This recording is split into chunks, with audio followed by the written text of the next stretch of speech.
supranti, tas toksai informacinis laukas, tai jisai yra taip aš kaip pasakyčiau, tai yra ištisas virusas.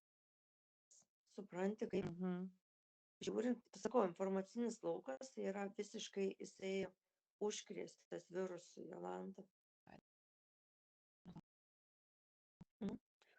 Realiai tai atrodo, tu net įkvėpi orą, žinai, kaip informacija. Ta prasme, bet kur atrodo, žinai, kaip gali pas tave pakliūti, kaip tave, per kurią vietą pas tave. Bet žodžiu, informacinis laukas yra virusas ir viskas. Tai aš, žinai, ką dabar matau, ką iš savęs mes galim padaryti, tai vėl suaktyvinti, tada vėl atnaujinti, net nesuaktyvinti, antivirusinės šitam virusui sukurti. Kiekvieną kartą tai kitas.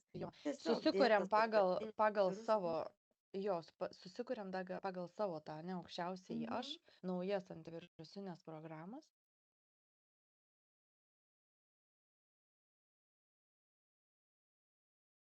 Ir už tai žmonėm ir šūdas. Nu, tu pažiūrėk, kas vyksta, taip. Nu, ta prasme, tai kas gali vykti, kai tokia aplinka. Gerai, paleidžiam tas antivirusinės. Išnaikinam virusus, tiesiog dar paleidžiam tos, ieško virusus mūsų lauke ir juos identifikuoja ir sunaikina. Taip kaip kompose, taip ir čia mes paleidžiam antivirusinę, surandam virusus, sunaikinam ir antivirusinės tampa aktyvios.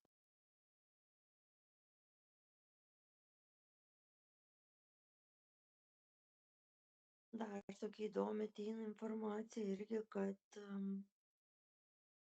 kaip anksčiau, žinai, nu, šiaip realiai, jeigu tu turi tipo tas, nu, esi aukštose vibracijose, ne, ten susitvarkęs tas emocijas, žinai, reakcijas, tai, nu, pakankamai buvo, nu, kaip pasakyti, sunku tave paimti.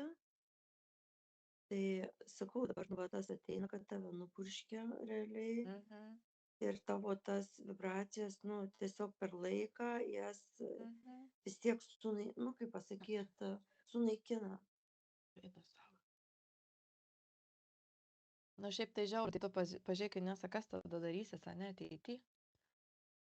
Nu, tai sakau, robotai, Jolanta.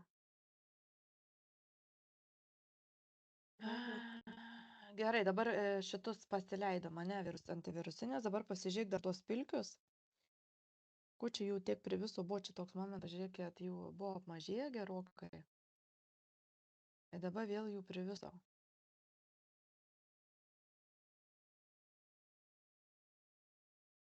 Jie irgi bent kaip dabar ateina, tai kaip dėl bendro lauko ir dėl bendros energijos, nu tiesiog integravimas yra į lauką.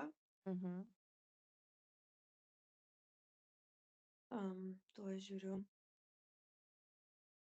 kokiu pavidalu, žinai, ateina.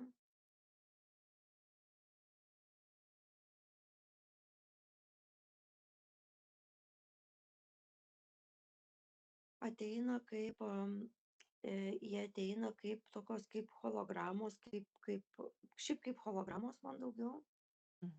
Nu, ta prasme, jie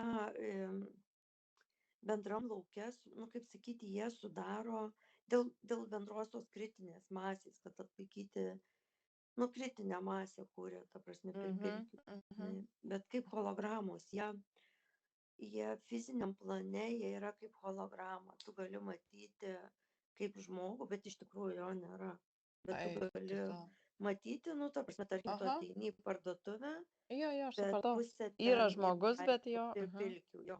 Bet tu matai, kad, nu, vaikšto žmogus su vežimėliu. Tai gal tų žmonių nebelieka, keičia žmonės pilkius? Nu, kaip sakyti, net nekeičiam, tiesiog kuria hologramas, nesupranti. Jie kaip, nu, bet pilkių, nu, kaip sakyti, pilkiai, nu, yra. O dabar, bet vis tiek čia ne tik, kad holograma, ne, kad žmogus matytų masę, bet dar kažkokia priežastis yra be šitos. Nu taip, kritinė masė, kad atlaikyti ją. Kad būtų didesnė, ane, va šita Taip. energija Mhm. tos kritinės Taip. masės. Gerai, Jos tai dabar. irgi kuria lauką, tą tokį Nu, bendrą, žinai, tą tokį. mm, supratau. Ir ten, Ge kur daug žmonių, irgi ta prasme, kur vat yra, aha. kur jiem lengviau yra, kur sunkiau atsiskirti, pa, pa, kaip pasakyt, pamatyt, žinai, va Mhm, tas mhm, toksai, mhm. Tai gal dabar kaip tik tas laikas, kur geriau neit, ane, kur daug žmonių, kaip tik nu, išbūti. jo,